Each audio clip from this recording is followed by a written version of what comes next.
ద్వితీయోపదేశకాండం 28:12 యెహోవా నీ దేశం మీద వర్షము దాని కాలమందు కురిపించుటకును. చూడండి, వర్షం నువ్వు అనుకున్నప్పుడు వచ్చిద్దా, దానికి ఇష్టమైనప్పుడు వచ్చిద్దా చెప్పండి? దానికి ఇష్టమైనప్పుడే ఆ వర్షం వచ్చింది. నువ్వు ఇప్పుడు పడతావా పడవా అని నువ్వు రోడ్డు మీదకి వెళ్ళాను, వాళ్ళ ఆకాశం వైపు చూసి వచ్చిద్దా చెప్పండి? నీ మాట రాదు. ఎందుకు? దానికి ఒక టైం ఉంటుంది, దానికి ఒక కాలం ఉంది. ఎండాకాలం నువ్వు ప్రార్థన చేసి అయ్యా వర్షం పడాయి అంటే పడిద్దా చెప్పండి? వర్షాకాలంలోనే పడిద్ది, ఎండాకాలంలో పడదు, చలికాలంలో వర్షం పడదు. మరి దేవుని దగ్గరకు వచ్చినప్పుడు నాకు ఇప్పటికిప్పుడు నువ్వు చేసే అని చెప్పేసి ఎలా డిమాండింగ్గా ప్రార్థన చేస్తావు? దానికి తగ్గ పరిశుద్ధత, దానికి తగ్గ సిద్ధపాటు నీలో ఉంటే దేవుడు ఇన్స్టంట్ కాఫీ లాగా నీకు చేసి పెడతాడు కార్యాలు. కానీ కొంతమంది ఎలా అడుగుతున్నారంటే, మన యొక్క ఆత్మీయ జీవితం లెవెల్ సరిగా లేకోకుండా నాకు ఇప్పుడు అద్భుతం చేస్తావా చేయవా అంటే, మరి వాక్యం ఏం సెలవిస్తా ఉందంటే, వర్షము దాని కాలమందు కురిపించుటకును అన్నట్లుగా దేవుడు అనుకున్న సమయంలో కార్యం చేస్తాడు, కానీ నువ్వు అనుకున్నప్పుడు దేవుడు చేయడు. దేవునికి స్తోత్రం కలుగునుగా. ఏదన్నా డిస్టర్బెన్స్ వచ్చిందంటే ఆ దేవుని యొక్క ఆత్మ నడిపింపు ఆ ఫ్లో ఆగిపోద్ది. ఏమన్నా వాక్యం చెబుతున్నప్పుడు ఎవరైనా పిల్లలు ఏదైనా చేసినా, లేకపోతే ఎవరైనా కొంచెం డిస్టర్బెన్స్ అయినా, దేవుని ఆత్మ నడిపింపు ఆ ఫ్లో ఆగిపోద్ది ఆటోమేటిక్గా. నిజంగా దేవుని యొక్క ఆత్మతో వాక్యం చెప్పే సేవకులకి ఈ ప్రాబ్లం ఉంటుంది. అందుకే ఇంకా పాట పాడాల్సి వచ్చింది. హల్లెలూయా. ఎందుకంటే ఇక్కడ నిలవబడినప్పుడు మేము కంప్లీట్గా చచ్చిపోతాం. ఆమేన్. ఇక్కడ నిలవబడినప్పుడు దేవుని ఆత్మతో నింపబడతాం. ఇక్కడ ఇక మనిషి స్వరం కాదు, దేవుడే మనతో మాట్లాడతాడు. నీ బ్రతుకు విషయంలో, నీ కుటుంబం విషయంలో, నీ భవిష్యత్తు విషయంలో దేవుని యొక్క ఆత్మచేత సేవకులు నింపబడి మాట్లాడుతున్నప్పుడు నిజంగా ఇది దైవ స్వరమే, కానీ ఇది మానవ స్వరము కాదు. ప్రతి ఒక్క బిడ్డలో ఆ యొక్క కనువిప్పు కలగటం కోసం దేవుడు తన సేవకులను వాడుకుంటాడు. అందుకే దేవుని యొక్క వాక్యం చెప్తున్నప్పుడు మనం చాలా అంటే చాలా ఒక సీఎం ముందు కూర్చున్నట్టుగా, ఒక ఎమ్మెల్యే ముందు కూర్చున్నట్టుగా చాలా జాగ్రత్తగా దేవుని భయం కలిగి కూర్చోవు. ఆమేన్. హల్లెలూయా. అని మీకైతే దేవుడు ఈరోజు ఒక మంచి వాగ్దానం ఏంటంటే, దేవుడు అనుకున్న సమయంలోని వర్షం దాని కాలం ముందు కురిపించినట్లుగా దేవుడు అనుకున్న సమయంలో మీకు ఏం కావాలో దేవుడు దాన్ని ఇవ్వబోతున్నాడు. గట్టి చప్పలు కొట్టి దేవుడు నామమున మహిమపడతాం. హల్లెలూయా. ఇంకో మాట ఉంటుంది అక్కడే, నీవు చేయు కార్యమంతటిని ఆశీర్వదించుటకు అని ఉంటుంది. నువ్వు ఏం చేస్తున్నావు, నువ్వు ఏ పనులు చేస్తున్నావు, ఏం ప్రయత్నాలు చేస్తున్నావు, నీ అంబిషన్స్ ఏంటో, నీ డ్రీమ్స్ అంటున్నారు ఈ మధ్య. ఏంటి? నా కళ అయ్యగారు, నా కళ.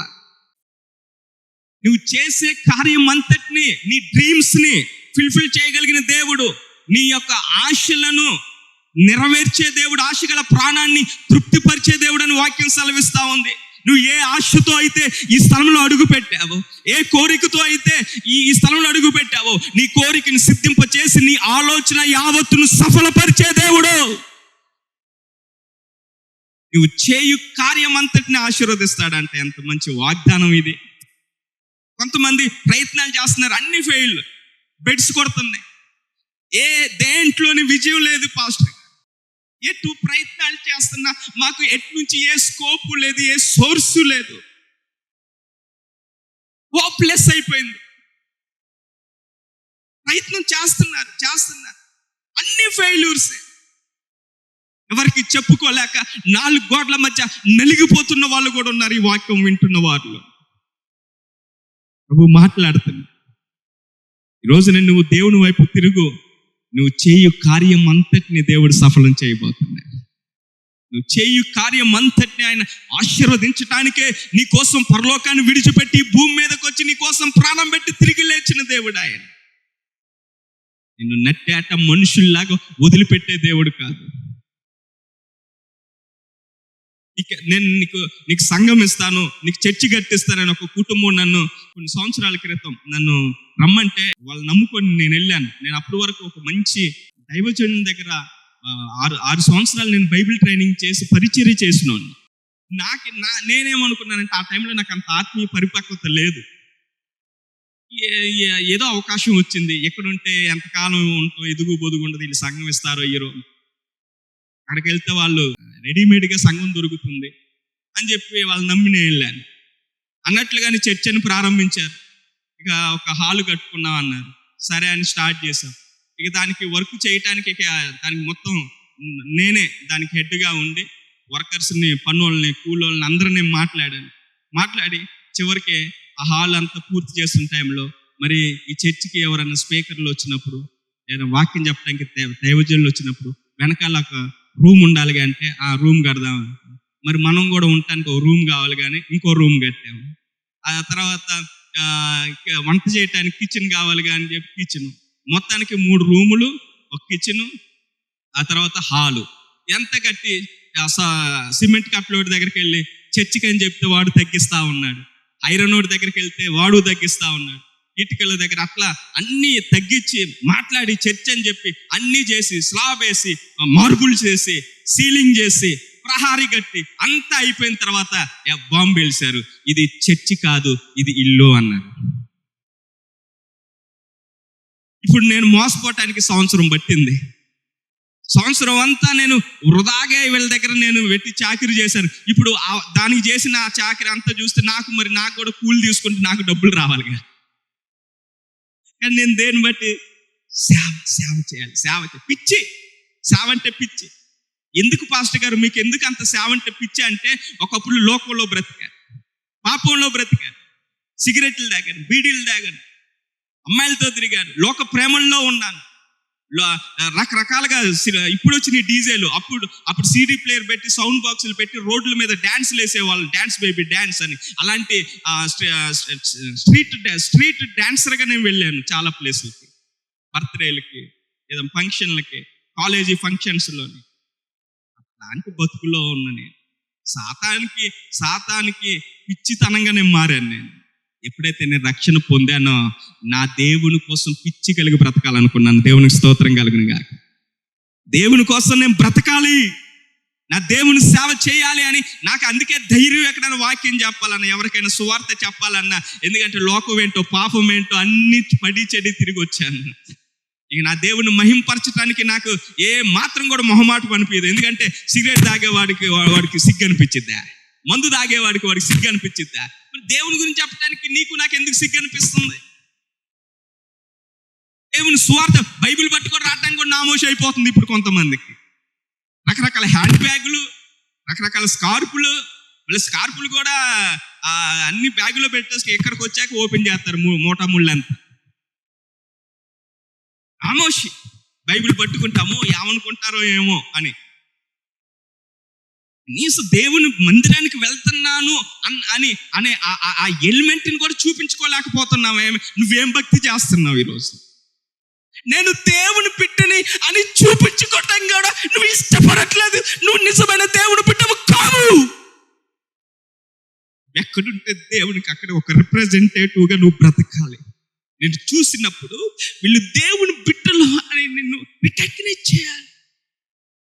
లోకం వేరు, నువ్వు వేరు అన్నట్లుగా ఉన్నా, చూపులు వేరు, తలంపులు వేరు, నడవడిక వేరు అన్నట్లుగా నువ్వు బ్రతకాలి. అప్పుడు ఆకాశమును తన మంచి ధన నిధిని నీ కోసం తెరుస్తాడంటే గట్టి చప్పలు కొట్టి దేవుడు నామమున మహింపరు. నువ్వు చేయు కార్యం అంతటిని నా ప్రభు ఆశీర్వదిస్తాడు. వర్షము దాని కాలమందు కురిపించినట్లుగా దేవునికి ఒక స్పెసిఫిక్ టైం ఉంటుంది. ఆ టైంలో ఖచ్చితంగా నువ్వు మర్చిపోయినా ఆయన మర్చిపోడు. నువ్వు ప్రార్థన చేసి, ఆటోలో ఉన్నప్పుడు ఒకసారి ప్రార్థన చేసి, బస్సులో ఒక రోజు మనసులో ఇట్లా అనుకున్నాడు, దేవుడే గుర్తు చేస్తాడు. గుర్తు చేసి నీ ప్రార్థన నేను చూశానంటాడు. హల్లెలూయా. నేను అలాంటి ఎన్నో ఇసుగొచ్చి ప్రార్థన చేయటం మానేసిన సందర్భంలో కూడా దేవుడు కార్యం చేసి, ఓయ్ నువ్వు నన్ను మర్చిపోవచ్చు కానీ నేను నిన్ను మర్చిపోను. హల్లెలూయా.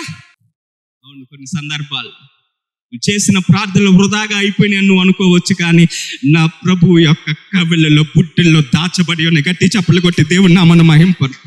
హల్లెలూయా. నీ ప్రార్థన వృధాగా పోదు, నీ భక్తి వృధాగా పోదు. నువ్వు దేవుని కోసం నీ పనులన్నీ ప్రక్కన పెట్టి దేవుని మందిరానికి వచ్చావు చూసావా, ఆ అనుభవాలను కూడా దేవుడు వదిలిపెట్టడు.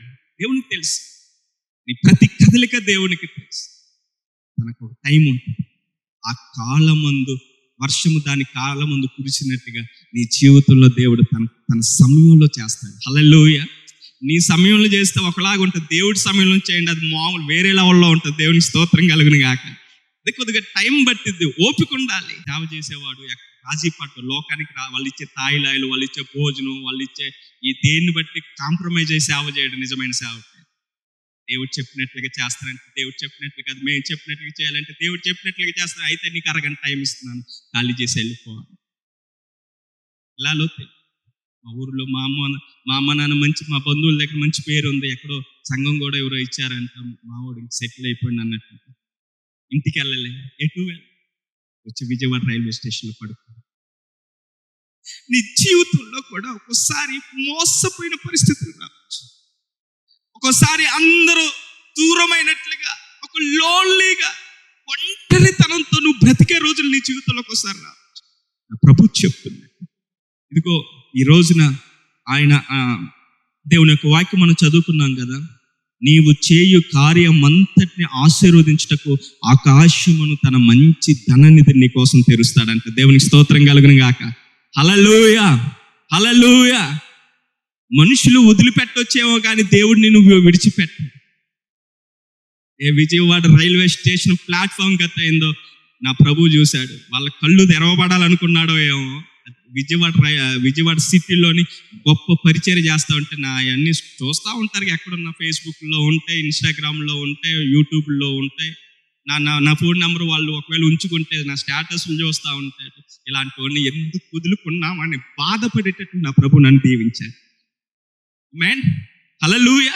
నీ జీవితాన్ని కూడా చేస్తాడు, నీ జీవితాన్ని కూడా చేస్తాడు. నిన్ను అన్న వాళ్ళు, నిన్ను బాధ పెట్టిన వాళ్ళు, ఎందుకు వీళ్ళ జోలికి వెళ్ళావా అని పశ్చాత్తాపపడేటట్లుగా నా ప్రభు చేస్తాడు. గట్టి చప్పులు కొట్టి దేవుని నామాన్ని మహింపరు. ఎవరు జోలికి వచ్చినా నీ జోలికి రాకూడదు అనేటట్లుగా ప్రభు చేస్తాడు. ఇవి చేయు కార్యం అంతటిని దేవుడు ఆశీర్వదిస్తాడు. ఇంకా చెప్పాలంటే మీ డ్రై అయిపోతున్న పరిస్థితులు కూడా దేవునికి తెలుసు. నీ ఫైనాన్షియల్ స్ట్రగుల్స్, అసలు దీనివల్లే కదా మీకు వచ్చిన చిక్కులన్నీ. ఇప్పుడు ఆర్థికంగా నువ్వు సెటిల్ అయిపోతే ఇంకా నీకు అసలు ఏ గోళ ఉండదు, ఏ ప్రేయర్ రిక్వెస్ట్లు ఇక్కడికి రావు. ఇప్పుడు ప్రేయర్ రిక్వెస్ట్లు రావడానికి కారణం ఏంటి? ఖజానా ఖాళీ అయిపోయింది కాబట్టి ప్రేయర్ రిక్వెస్ట్లు వస్తున్నాయి. అయ్యగారు ఇల్లు కట్టలేకపోతున్నావు, డబ్బుల కోసం లోన్ కోసం ప్రార్థన చేయండి, పెళ్లి చేయాలి, కట్నం ఇవ్వటానికి కూడా లేవు మా దగ్గర. అసలు పెళ్లి కనీసం కట్నం లేకపోయినా పెళ్లి చేయటానికి కూడా ఖర్చులు లేవు. లేకపోతే ఇంకేదన్నా వ్యాపారం చేయాలంటే స్టార్టింగ్ ఇన్వెస్ట్మెంట్ చేయడానికి కూడా డబ్బులు లేవు. ప్రతిదీ ఎక్కడ చూసినా డబ్బుకే రిలేటెడ్గా అవుతా ఉంది. కాబట్టి నా ప్రభువుకు తెలుసు, ఇదిగో ఈ రోజు నుంచి మిమ్మల్ని నేను అప్పిచ్చేదవు కానీ అప్పు చేయవు అన్న వాగ్దానాన్ని మీకు ఇస్తున్నాడు. దేవునికి స్తోత్రం కలుగును గాక. అప్పిచ్చేవాడిగానే చేస్తాడంట. మరి ఆ లెవెల్లో దేవుడు నిన్ను ఉంచాలంటే మన దగ్గర నుంచి కూడా ఏదో కోరుకుంటాడు కదా దేవుడు. ఏవో ఉంటాయి కదా, మనం కూడా ఎలా ఉండాలో అదేందో చూద్దాం. యెహెజ్కేలు 37:3 ఆయన నరపుత్రుడా, ఎండిపోయిన ఎముకలు బ్రతుకగలవా అని నన్ను అడుగ్గా, ప్రభువా యెహోవా అది నీకే తెలియనని నేనంటే యెహెజ్కేలు భక్తునికి దర్శనమందు దేవుడు ఒకటి చూపిస్తున్నాడు. ఎండిపోయిన ఎముకలు కనపడుతున్నాయి. ఈ బతుకుతీయా అయ్యా అంటే దేవుడు అడుగుతున్నాడు యెహెజ్కేలుని, ఇది బతుకుతీయా అంటే అది నాకేం తెలుసా, నీకే తెలుసా? మరి నీకు ఆకాశమును తన మంచి ధన్నిధి నీకు తెరవాలంటే, నువ్వు అప్పిచ్చేవాడిగా ఉండాలంటే, నువ్వు చెయ్యి కార్యం అంతటిని ఆశీర్వదించాలంటే నీ ఎండిపోయిన అనుభవం మారాలి. ఆమేన్, హల్లెలూయా. ఈరోజు నువ్వు సార్వత్రిక సంఘం ఎలా ఉందంటే, చర్చికి వెళ్తున్నారు, వాక్యం వింటున్నారు, చర్చి గుమ్మం దాటేటప్పుడే దాన్ని తులుపుకొని పోతున్నారు. ఎండిపోయినట్లుగా ఉన్నారంట. ఏదో సగం ఉండటం కాదు, సగం క్రైస్తవ్యం, సగం లోకం అన్నట్లుగా కూడా కాదు, ఆ స్టేజ్ కూడా కాదు. ఇక ఎండిపోవటం అంటే ఏం చెప్పండి? ఎయిడ్స్ వచ్చి మొత్తం ఇక దాన్ని ఏమంటారు, అస్థిపంజరం లాగా కనపడితే ఇంకేముంది? ఇంకా లేదు, ఇక స్కోప్ లేదు, బతకటానికి కూడా స్కోప్ లేదు. ఇక ఎన్ని రోజులు ఉంటుందో ఊపిరి, ఇక ఎప్పటికైనా పోయింది, ఇక మామూలు మనిషి కాలేదు అనుకుంటాం కదా ఎయిడ్స్ వచ్చిన వాళ్ళని. అంటే ఒక ఈ సగం దేవుడు సగం లోకం ఉన్నట్లుగా ఉన్నా కొద్దిగా దేవుళ్ళలో మళ్ళీ ఏదో రకంగా బయటపడవచ్చు, దేవుళ్ళలో నిలబడేటట్లుగా చేసుకోవచ్చు. కానీ ఇక్కడ అలా లేదు, కంప్లీట్గా ఎండిపోయారంటే ఇంకా మాంసం లేదు, ప్లేట్ లేదు. అవుతుందా? ఆత్మ సంబంధంగా అర్థం చేసుకుని ఈ మాట లోకస్తులకు అర్థం కావు ఇవన్నీ. అట్లా దేవునికి ఒక ప్రణాళిక, నిన్ను అప్పిచ్చే బిడ్డగానే చేయాలనుకుంటున్నాను, నువ్వు చేసే ప్రతి పని ఆశీర్వదించాలను. కానీ నీ దగ్గరకు వచ్చినప్పుడు దేవుడు ఇవన్నీ చేయాలనుకున్నప్పుడు నీ ఆత్మీయ స్థితి ఎండిపోయినట్లుగా ఉంది. ఎంతమంది లేరు ఈ వాక్యం వింటున్న వారులారా? ఎంతమంది ఈ రోజున ఎండిపోయిన స్థితిలో నీ వాక్యం వింటున్నారో? నువ్వు అర్జెంటుగా నువ్వు మళ్ళీ బ్రతకాలని నా ప్రభు కోరుకుంటున్నాడు. ఎండిపోవటం దేవునికి ఇష్టం లేదు. ఎండిపోయినా కూడా బ్రతకగలవా? బ్రతుకుతావు. దేవుని వాక్యం సెలవిస్తావు. ఎండిపోయిన ఆత్మీయ జీవితాన్ని కూడా బ్రతికించగలడా? ఎస్, బ్రతికించగలడు. కింద మాట చదవండి ఒకసారి, 4వ వచనం. అందుకు ఆయన ప్రవచనం ఎత్తి ఎండిపోయిన ఎముకలతో ఇట్లనము, ఎండిపోయిన ఎముకలారా యెహోవా మాట ఆలకించుడి. మీరు ఎండిపోయిన స్థితిలో, ఆత్మీయంగా చచ్చిన స్థితిలో ఉంటే మీకు ఒక శుభవార్త. మీరు యేసయ్య మాట ఇప్పటికైనా మీరు వింటే మీరు బ్రతుకుతారు. గట్టి చప్పలు కొట్టి దేవుడి నామమును మహింపరుద్దాం. ఇప్పటికైనా మీరు ఎప్పుడన్నా మన ఇంట్లో పిల్లలు వినకపోతే నా మాట ఇనిసావరా అంటాం, అది ఫ్లోలో వచ్చేస్తా ఉంటుంది. నా మాట ఇనిసత్తే అంటే చచ్చిపోవటం అయ్యింది కాదు, నా మాట ఇన్ని సావదండి అయ్యగారు. మా అమ్మాయి, వాడు ఎండండి, వాడు ఇంటే వాడు ఎప్పుడో బాగుపడేవాడు అంటుంటారు. అది అంత నాటికి మీకేం చెప్పలే, కానీ నీట్గానే చెప్తాను. నీకు వేసే మాట వింటే చాలు. విని సావని నేను చెప్పలేను, సేవకుని నేను. అలా మీరు మీ పిల్లలకి చెప్పుకుంటారు, చెప్పుకోండి. అలా నిజంగా ఎండిపోయిన ఆత్మీయ జీవితాన్ని కూడా బ్రతికించగలడా? ఎస్, బ్రతికించగలడు. నువ్వు దేవుని మాట ఎప్పటికైనా సరే నువ్వు వింటానని తీర్మానం చేసుకో. నా ప్రభు నిన్ను అప్పిచ్చేవాడుగా, నిన్ను ఆశీర్వదించేవాడుగా ఉన్నాడు. దేవునికి స్తోత్రం కలుగును గాక.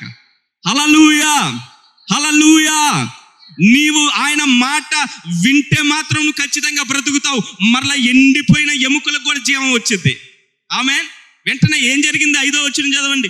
ఈ ఎముకలకు ప్రభు అయిన యెహోవా సెలవిచ్చింది ఏమనగా, మీరు బ్రతుకున్నట్లు నేను మీలోనికి జీవాత్మను రప్పించుచున్నాను, చర్మము కప్పి మీకు నరములనిచ్చి మీ మీద మాంసం పొదిగి చర్మము మీ మీద కప్పెదను, మీలో జీవాత్మ నుంచిగా మీరు బ్రతుకుదురు. దేవునికి స్తోత్రం కలుగును గాక.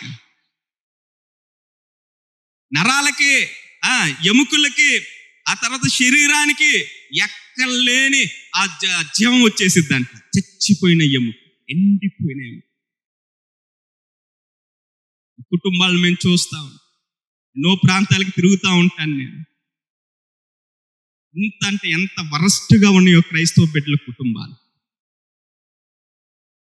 పిచ్చికి రావటం అనేది అది దేవునికి ఏదో మాయ చేసినట్లుగా అనుకుంటున్నారు. దేవునికి ఏదో మనం చేపను పట్టడానికి ఎర్ర వేసినట్టుగా ఆదివారం చర్చికి వస్తే చాలు నేను దీవించబడతానన్న ఆ భ్రమలో బ్రతుకుతున్నారు.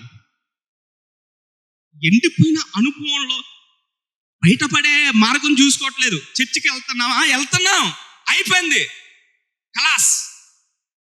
ఇక దేవుడు నాకు మొత్తం ఆకాశ తూముల్నే తెంపి కింద పడేస్తాడు, ఇలా పడేస్తాడు.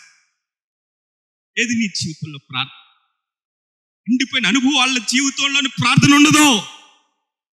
ఆత్మీయంగా చచ్చిన వాళ్ళ జీవితంలో దైవికమైన కళ ఉండదు. దేవుని బిడ్డనని చెప్పుకుంటున్నావు కానీ నీ ప్రార్థనకి జవాబు ఒక్కదానికి కూడా రావట్లేదంటే నువ్వు ఎండిపోయావు. నాకేం కలిసి రావట్లేదు అయ్యగారు, నాకు ఒక్క ప్రార్థన కూడా జవాబు రావట్లేదు, అందుకే నేను చర్చికి మానేస్తున్నాను. మానేసావు, అదేగా నీకు తెలిసింది. ఎందుకు దేవుడు నాకు జవాబు ఇవ్వట్లేదో, నేను ఎక్కడ ఎండిపోయానని నువ్వు ఆయన మాట వింటే మరలా నిన్ను బ్రతికించగలడు. నిలబడి ఇక్కడ నేనే కాదు, నాలాంటి నా ఎంతో మంది దైవజనులు ఏదో పెద్ద పైనుంచి ఊడిపడి సేవకులు అవ్వలేదు. అందరూ లోకంలో పడి చెడి తిరిగిన వాళ్ళే. ఒక్కొక్కళ్ళు హిస్టరీ చూస్తే, ఫ్లాష్ బ్యాక్ చూస్తే వరస్ట్గా ఉంటుంది. నువ్వే బెటర్ అనిపించింది. ఆమేన్. నువ్వే చాలా 100 రెట్లు బెటర్ అనిపించింది.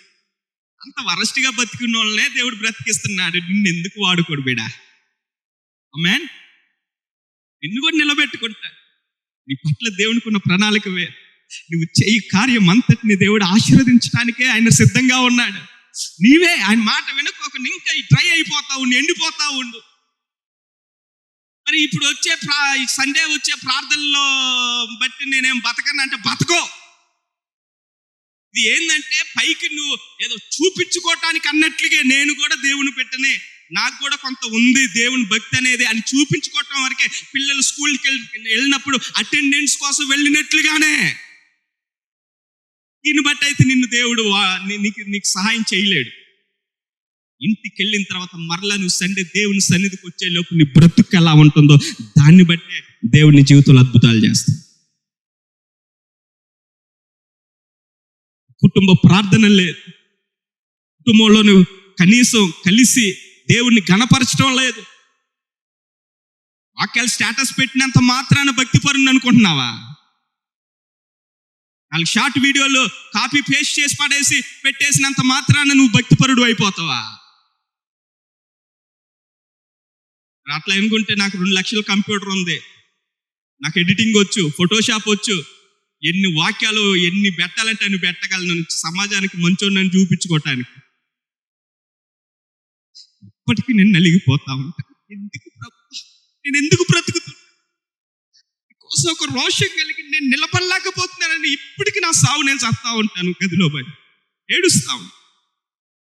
సావుకు నయ్యి కూడా ఇంకా నేను ఇంకెట్లా బ్రతకాలో నాకు సహాయం చేయి, ఇంకెంత పరిశుద్ధంగా బ్రతకాలో నాకు నేర్పించు. సులువుగా చిక్కులు పెట్టే పాపం వైపు కూడా నేను పడొద్దు.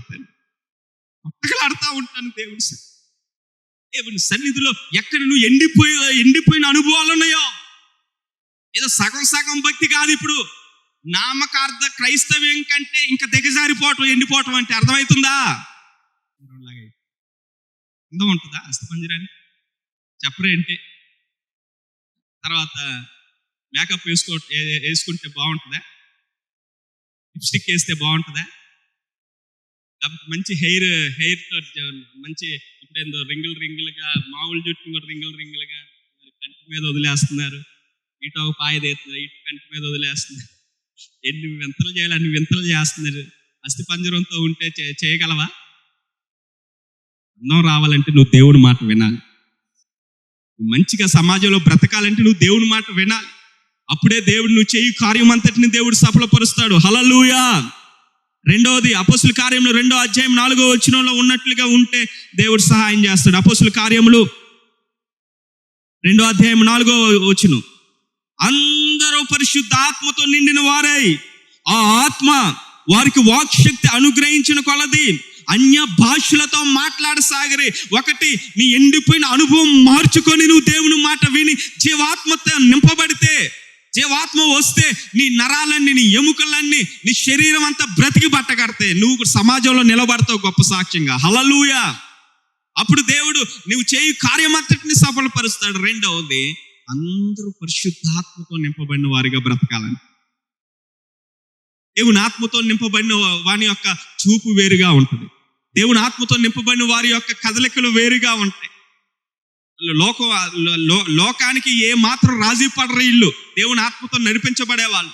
ఇంకా భాషలతో మాట్లాడే అనుభవంలోకి వస్తే ఇంక నువ్వు పరిపూర్ణువు అన్నట్టే. దేవునికి స్తోత్రం కలుగునుగా. అదొక్కటే ఇంకా పెండింగ్ ఉంది కొంతమందికి. అంత బాగానే చేస్తున్నారు కానీ భాషలు రావట్లేదు. ప్రార్థన నేను నేర్చుకుంటూ అడిగాను, ప్రభు అన్య భాషలతో ప్రార్థన చేయటం నాకు నేర్పించిన, నాకు రావట్లేదు. అదే వాళ్ళని చూసి వీళ్ళని చూసి మనం కూడా కాపీ కొడితే అది కాదు అన్య భాషలని. ప్రార్థనలో బాగా ఎదుగుతా ఉంటే నీ నాలుక సడలింపబడి నీకు తెలియని భాషలో నీవే మాట్లాడుతూ ఉంటూ నీకు మాట్లాడేది కూడా నీకు అర్థం కాదు. నీ పక్కన వాళ్ళు చెప్పాలి వచ్చి, ఇప్పుడు ఏం చేసావో తెలుసా, నేను తెలియని భాషతో నువ్వు ప్రార్థన చేసావు అని చెప్పినప్పుడు, నాకు తెలియదు, నేను ప్రార్థనలో ఉన్నా, నాకు అర్థం కాలేదు, ఏమైందో నాకు తెలియదు, ప్రారంభించేంతవరకు నాకు అర్థమైన తర్వాత నాకు అర్థం కాలేదు అని చెప్పావంటే నువ్వు దేవుని యొక్క ఆత్మ నడిపింపులో పరిశుద్ధాత్మతో పూర్తిగా నిండుకున్నావని అర్థం. హల్లెలూయా. అందరూ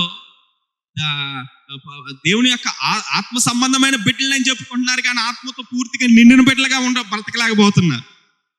సార్వత్రిక సంఘము, ఈ ఆన్లైన్లో వీక్షిస్తున్న వారులారా, మీరు కూడా వినండి.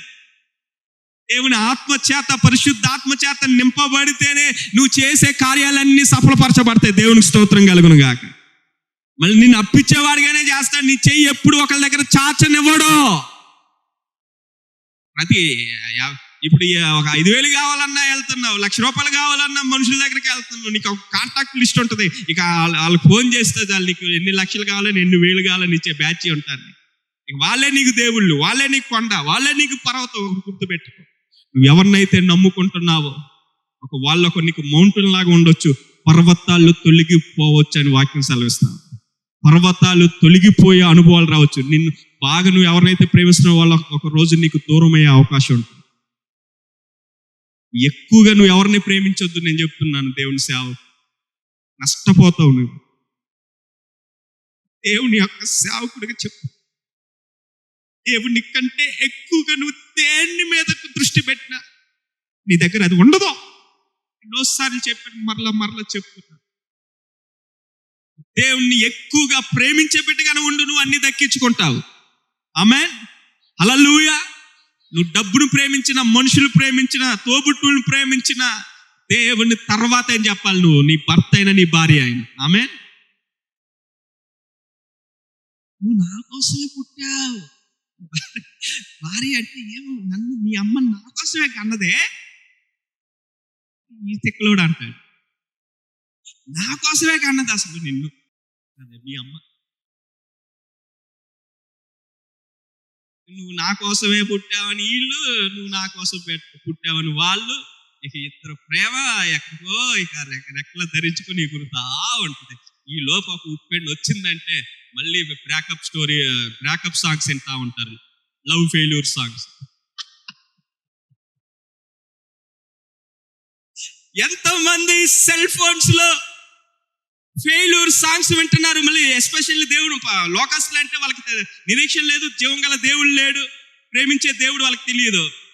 దేవుని బిడ్డలు కూడా లవ్ ఫెయిల్యూర్ సాంగ్స్ వింటున్నారంటే నువ్వు లోకాన్ని ఏదో బాగా ప్రేమించుంటావు. అందుకే నీ పాటలన్నీ బ్రేకప్ సాంగ్సే ఉంటుంది, నీ ప్లేలిస్ట్ అంతా. విడిపోయిన పాటలు, గౌరవం అయిపోయిన పాటలు, ఇక ట్రాజడీ సాంగ్స్, ఎమోషనల్ సాంగ్స్, కళ్ళ నుంచి 2 కన్నీటి బొట్లు కారుతున్న ఈ ఎమోజీలా ఏదో అంటారుగా అయ్యి. నీ ఉంటే నాకు చాలు యేసయ్య, ఎన్ని బాధలు ఉన్నాను, చెమ్మగిల్లి కళ్ళల్లోని కన్నీళ్ళు ఎంతకాలం, కన్నీరేలమ్మ. ఈ పాటలైతే వాళ్ళ దగ్గర తెగ లిస్ట్ ఉంటుంది, మనకు కూడా తెలియదు. అపొస్తలుల కార్యము చదువుకున్నాం కదా, 2వ అధ్యాయం 4వ వచనం, అందరూ పరిశుద్ధాత్మతో నింపబడిన వారిగా ఉండాలి. మా అమ్మకి దేవుని ఆత్మ చేత నింపబడిద్ది అయ్యగారు. ఆ పాప అసలు భాషలతో ప్రార్థన చేసిద్ది అయ్యగారు. మరి నీ సంగతి ఏంటి సిస్టర్, బ్రదర్, నీ సంగతి ఏంటి అంటే, వాళ్ళు పొందుకుంటే ఇక మొత్తం ఫ్యామిలీ ప్యాక్ లాగా వచ్చేస్తుందా, రేషన్ కార్డులో రేషన్ తీసుకున్నట్టు? వారికి వారుగా దేవుని ఆత్మతో నింపబడి, ఆమేన్, రోషం కలిగి రండి దేవుని దగ్గరికి. దేవుడు ఏదో ఒక రోజు తన ఆత్మతో మిమ్మల్ని నింపి అన్య భాషలో ప్రార్థించే స్థాయిలోకి మీ ఆత్మీయ జీవితాన్ని, మీ లెవెల్ను మారుస్తాడు. హల్లెలూయా. అన్య భాషలతో మాట్లాడి మళ్ళీ పిచ్చి పిచ్చి వ్యవహారాలు చేసే టైప్ ఉండదు మళ్ళీ అన్య భాషలు మాట్లాడే వాళ్ళు. వన్స్ నువ్వు దేవుని ఆత్మచేత నింపబడిన బిడ్డవంటే ఇంక నీలో లోకం ఉండకూడదు. ఎందుకు ఈ మాట చెప్తున్నా, జాగ్రత్తగా. పెంతెకోస్తు అనుభవం కలిగిన వాళ్ళు కూడా ఈ వాక్యం వినాలి. మందిరంలోకి వచ్చి భాషలు మాట్లాడతావు, బయటికి వెళ్ళిన తర్వాత బూతులు మాట్లాడతావు. ఏమని చెప్తారో తెలుసా నీ గురించి? ఈ సిస్టర్ ఈ బ్రదర్ ఎంత ఆత్మతో నింపబడ్డారు అని చెబుతా ఉంటే, అయ్యగారు మీకు అదే తెలుసు, కాయిన్ ఇంకో వైపు కూడా మీరు చూడాలి. ఇంటికి వెళ్తే ఆమె అంత భాషలు మాట్లాడేది కానీ అంత క్వైట్ ఆపోజిట్గా ఉంటుంది ఆమె బిహేవియర్. ఎంతమంది చెప్తున్నారు నీ గురించి? అంటే నువ్వు భాషలతో నింపబడేది, పరిశుద్ధాత్మతో నింపబడేది ఒక మందిరానికే పరిమితమా? నీ బ్రతుకులో ఉండొద్దా? జాగ్రత్తగా వినాలి. ఎందుకంటే ఎవరికి లేని ఆధిక్యత నీకు ఇచ్చాడు. దేవుని ఆత్మను పొందుకున్నావు నీవు, నీ భాషల వరాన్ని పొందుకున్నావు నీవు. నీ నోట పనికి మాటలు ఎందుకు వస్తాయి? ఉదయకాల సమయంలో నా ప్రభు దాన్ని బ్రేక్ చేయమంటున్నాడు. ఆమేన్. నువ్వు అది మార్చుకోవాలి. మళ్ళీ ఎంతసేపు దంచి పడుతున్నావు, దేవుని ఆత్మతో నడిపించబడి చెబుతున్నా అంటున్నాను అనుకునేది అయిపోయింది. 10 నిమిషాలు అయిపోతుంది మొత్తం కథ అంతా. ఆమేన్. మళ్ళీ ఇక ఈయనకి చెప్పేటట్లేవు, ఈయన అనలేము. ఒకవేళ మామూలు కొంతమంది అయ్యగారులకి ఇంటిస్తుంటారు అని చెప్తా ఉంటారు సేవకులకి. ఈ అయ్యగారు మరి దేవుని ఆత్మతో చెంపబడి చెబుతా ఉండు, ఇప్పుడు ఈయనకి ఇంటితే అట్లా ఉంటుంది, నన్ను కైమా చేస్తాడేమో అని భయంతో ఉండేవారు. ఏ అవసరం లేదు, మీకు ఆ భయం లేదు. ఏదో ఈరోజు స్పెషల్గా నేను వచ్చానని ఏదో 10 నిమిషాలు ఎక్కువ అవ్వచ్చు. హల్లెలూయా. ఇక మాత్రం దానికి నన్ను అర్థం చేసుకోరా? హల్లెలూయా. 10 నిమిషాలు అయిపోయింది, ఎండింగ్ వచ్చింది. ఏం బాధపడకండి, వాక్యం మీద దృష్టి పెట్టండి. మంచి టైంలో మళ్ళీ శరీర సంబంధంగా అయిపోయి ఉన్న వాక్యం అంతా ఎక్కడే వదిలేసుకుని వెళ్ళారు. మంచి మూమెంట్లో ఉన్నారు. ఆమేన్. అసలు దేవుని ఆత్మతో నింపబడిన అనుభవంకి వచ్చేసారు ఆల్రెడీ. ఎండిపోయిన అనుభవం మారాలి. ఆమేన్. హల్లెలూయా. ఎండిపోయిన అనుభవం మారి ఇప్పుడు దేవుని ఆత్మతో నింపబడే అనుభవంకి వచ్చారు. ఖచ్చితంగా నువ్వు దేవుని ఆత్మతో నింపబడిన బిడ్డగా ఉంటే నీ కోసం దేవుడు ఆకాశమును తన మంచి ధన నిధినే తెరుస్తాడంట. నీకు ఈ బ్యాంకులు ఇచ్చే లోన్ల నిధి కాదు, ఎవరో నీకు బాగా నిన్ను ప్రేమించే వాళ్ళ నిధులు కాదు. ఆ నిధి వచ్చిందంటే ఇంక నువ్వు ఈఎంఐలు కట్టాల్సిన అవసరం లేదు. గట్టి చప్పలు కొట్టి దేవుడి నామమున మహిమ. ఆమేన్. చెప్పరే, నోరు తెరవరు. టిఫిన్ చేయకోకుండా వచ్చిన అయ్యగారు, మరి ఆదివారం ప్రార్థన అయిందాక నేను కూడా ఏం తిన్నాను, నా నోరు ఎందుకు లేస్తుంది? దేవుని ఆత్మతో నడిపించబడతా ఉంటే ఆ నోరు వచ్చింది, అంతే. నీకు కూడా వచ్చింది. ఇక టిఫిన్ చేసి వచ్చింది అయ్యగారు, మరి ఇంకంత గట్టిగా లేవాలి నీ నోరు. ఆమేన్. హల్లెలూయా. చివరిగా తెస్సలోనికి రాసిన పత్రిక, మొదటి పత్రిక, అపోస్తలుడైన పౌలు తెస్సలోనికైలకు రాసిన మొదటి పత్రిక 1వ అధ్యాయం 10వ వచనం చదువుకుని మనం ముగింపు ప్రార్థనలోకి వెళ్దాం. 9, 10 కలిపి ఉంటుంది, చదవండి.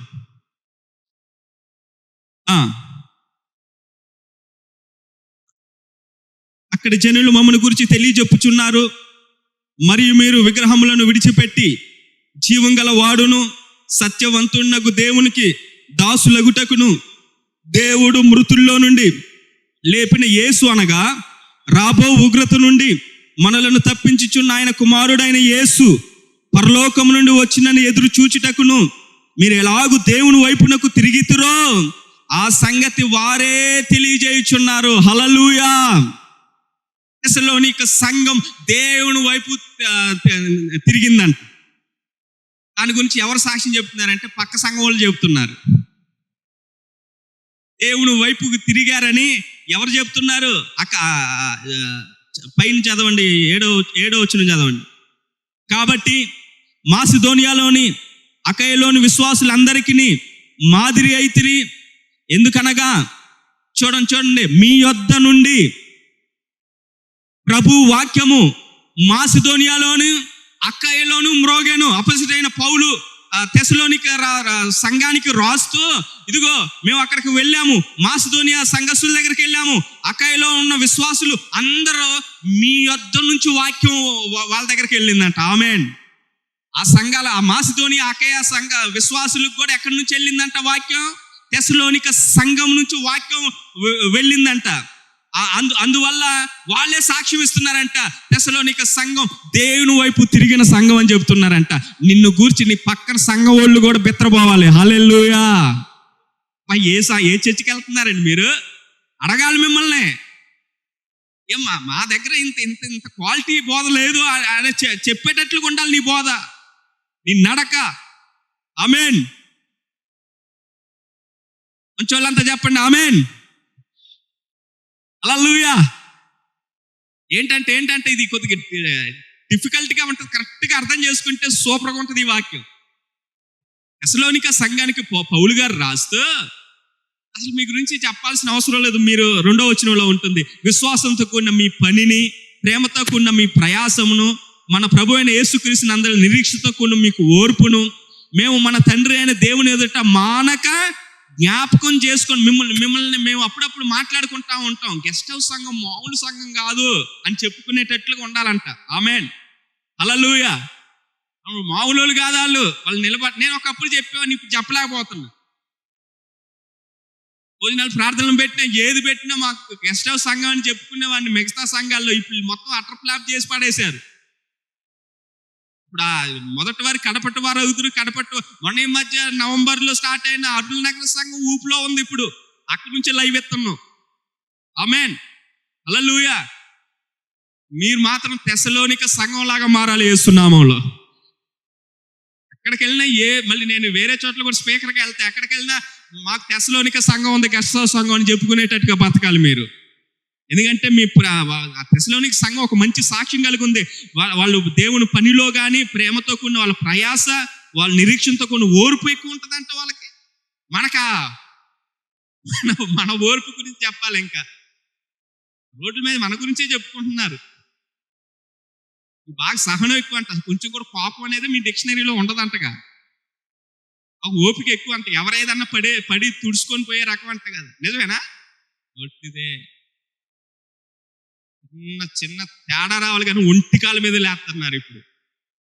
అవునా కాదా? తెస్సలోనిక సంఘం అయితే ఓర్పులోని సహనంలో మంచి సాక్ష్యం. మళ్ళీ మారాలి. అప్పుడే ఆ ధన నిధి నీ దగ్గరకు వచ్చింది. ఇంకా నువ్వు ఏ ఈఎంఐలు కట్టే పని ఉండదు. ఇక ఆయన నీకు అన్ని స్పాన్సర్గా ఉంటాడు. దేవునికి స్తోత్రం కలుగును గాక.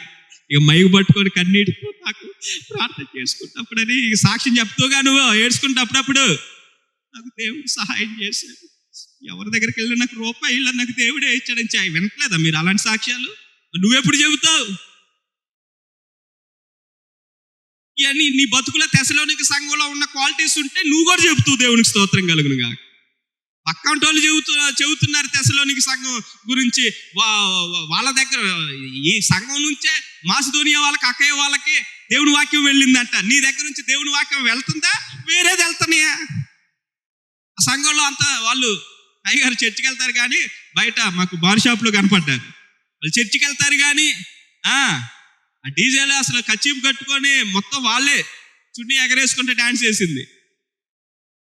ఇట్లా చెప్తున్నారంటే అది నువ్వు తెస్సలోనిక సంఘంలో ఉన్నట్లుగా నువ్వు బ్రతకట్లేదని అంట. అందుకే నీ బ్రతుకులో ఏం కార్యాలు జరగట్లేదు. దరిద్రం వచ్చింది, సమాధానం లేదు.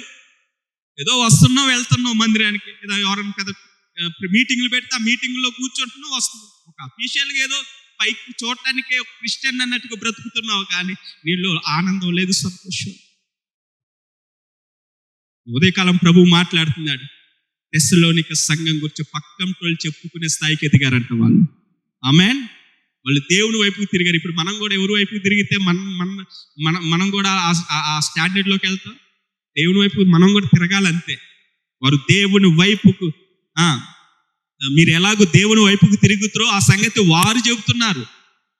నీ గురించి నువ్వు చెప్పడం కాదు. కొంతమంది గృహాలకు వెళ్తాం. అయ్యగారు నేను వాక్యం అసలు ఎంతసేపు చదువుతానో తెలుసా అయ్యగారు, నేను ఎన్ని గంటలు ప్రార్థన చేస్తాను. ఇగో నువ్వు వచ్చే ముందు కూడా నేను ప్రార్థనలోనే ఉన్నాను అయ్యగారు. తలుపు సప్పుడు వినపడి నేను తీయటానికి వచ్చాను.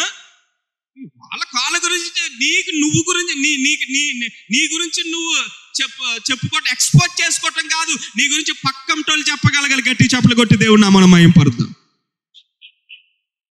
ఇంత బాగా ఆరాధన చేస్తాను, ఇంత బాగా పాటలు పాడతాను, నేను ఇంత బాగా ప్రార్థన చేస్తాను, నువ్వు చెప్పుకొని నువ్వు 100 చెబుతావు. కానీ అది వినేవాడికి అది ఎంతో సుందరంగా అనిపించవచ్చు, మంచిగా అనిపించచ్చు. నేను అబ్బో అని రండి సిస్టర్, రండి బ్రదర్ అని చెప్పి నీకు కాఫీలు ఇవ్వచ్చు, మంచి టిఫిన్ పెట్టవచ్చు. గోడ మీద సున్నం కొట్టిన సమాధి మీద మంచి మంచి ఎప్పుడో ఒకసారి సంవత్సరకం చేసినప్పుడు వెళ్ళి మంచిగా దానికి దండలు వేసి చేసినట్లుగా ఉంటుంది నీ జీవితం. లోపలే అంతా ఏముంటుంది? ఎముకలే ఉంటాయి, కుళ్ళిపోయే ఉంటాయి. హల్లెలూయా. హల్లెలూయా. నువ్వు అట్లా ఉండదు.